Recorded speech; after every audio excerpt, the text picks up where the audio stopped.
ওই যে চাচা রে, চল যা গল্প শুনি। চল চল।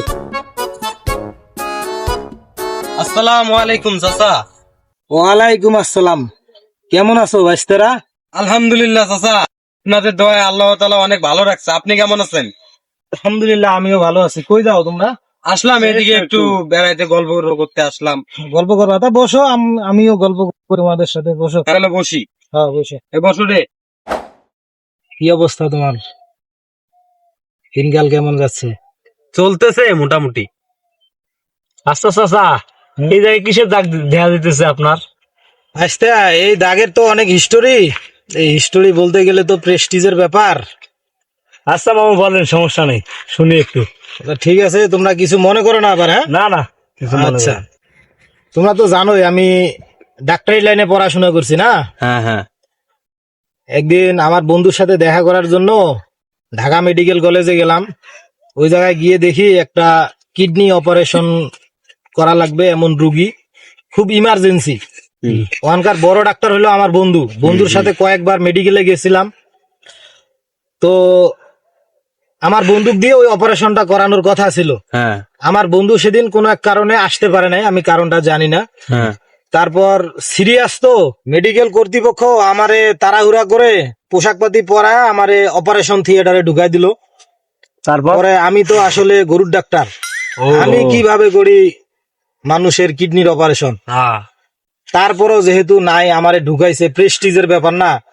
আমি গিয়ে মনে করো যে ইঞ্জেকশন দিয়ে কিডনির এই জায়গায় কাটছি, কাইটা কিডনিটা বের করে দেখি যে ময়লা জমছে, এই জন্য মানে সে হাঁটতে পারে না বা সমস্যা, এটা রিপোর্টে ধরা পড়ছে।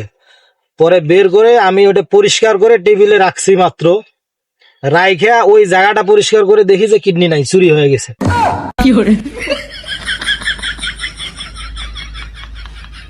তারপর রোগী কি সুস্থ হয়েছে না মারা গেছে? কিডনি যখন খুঁজে পাই না, পরে আমার স্যার, আমি যার কাছে অপারেশন শিখছি, সেও কিন্তু গরুর ডাক্তার।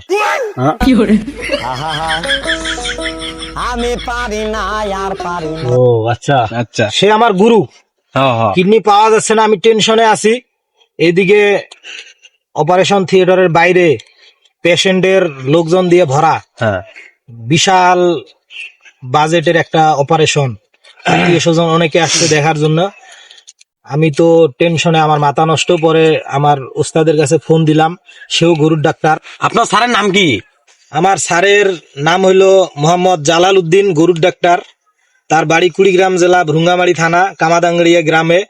ওনাকে ফোন দিয়ে বললাম যে এই এই অবস্থা, আমি এক মানুষের অপারেশন করছি, সারা জীবন করছি গরু ছাগলের অপারেশন, এখন মানুষের অপারেশন করছি, কিডনি অপারেশন। কিডনি বের করে টেবিলে রাখছি, হারা গেছে। পরে উনি একটা পরামর্শ দিল, যে বলল যে যদি কিডনিটা হারা গেছে তাহলে তুমি একটা বেয়ারিং ওখানে সেট করে দিয়ে ওখান থেকে ভাগো, নাহলে তোমার অবস্থা খারাপ আছে।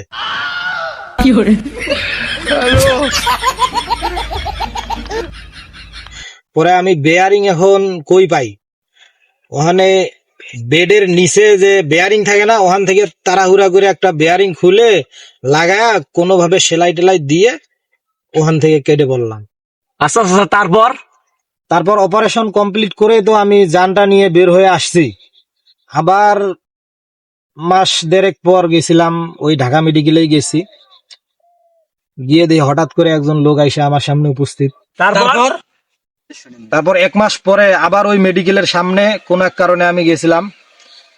গিয়ে হঠাৎ করে এক লোক এসে আমার সামনে দাঁড়াইলো এবং জিজ্ঞেস করলো যে আপনি সেই ডাক্তার না যিনি একদিন একটা কিডনি অপারেশন করছিলেন? আমি বললাম হ্যাঁ করছিলাম।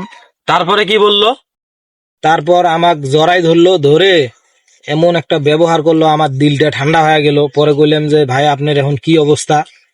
পরে বললো যে আসেন কথা বলি আর আমার বাসায় যাই। এই কথা বলে আমার এক চিপায় নিয়ে গেল। চিপায় নিয়ে গিয়ে একটা রামদা দিয়ে আমার এখানে একটা কোপ দিয়ে দিল। হ্যাঁ, এই জায়গায় একটা কোপ দিল। আমি ওখানে অজ্ঞান হয়ে শুয়ে পড়লাম কোপ খেয়ে। তারপরে তো 7 দিন পর মেডিকেলে দেখি শুয়ে আছে। পরে খোঁজ খবর নিয়ে দেখি ওই লোকটার যে অপারেশন করছি, যে পাওটা বা কিডনিটা, ওই পাও তার একবারে নষ্ট হয়ে গেছে। তার রাগটা আমার এখানে ঝাড়ছে। ঠিক আছে, এটা তোমরা আবার কিছু মনে করো না, কাউকে না, না, বলারও না, দরকার নাই। না না না, আমরা কাউকে বলবো না, এটা বলবা না সমস্যা নেই সমস্যা নেই। ঠিক আছে, এরকম আরো অপারেশন করছি, 2-4 জন মাইরেও ফেলাইছি।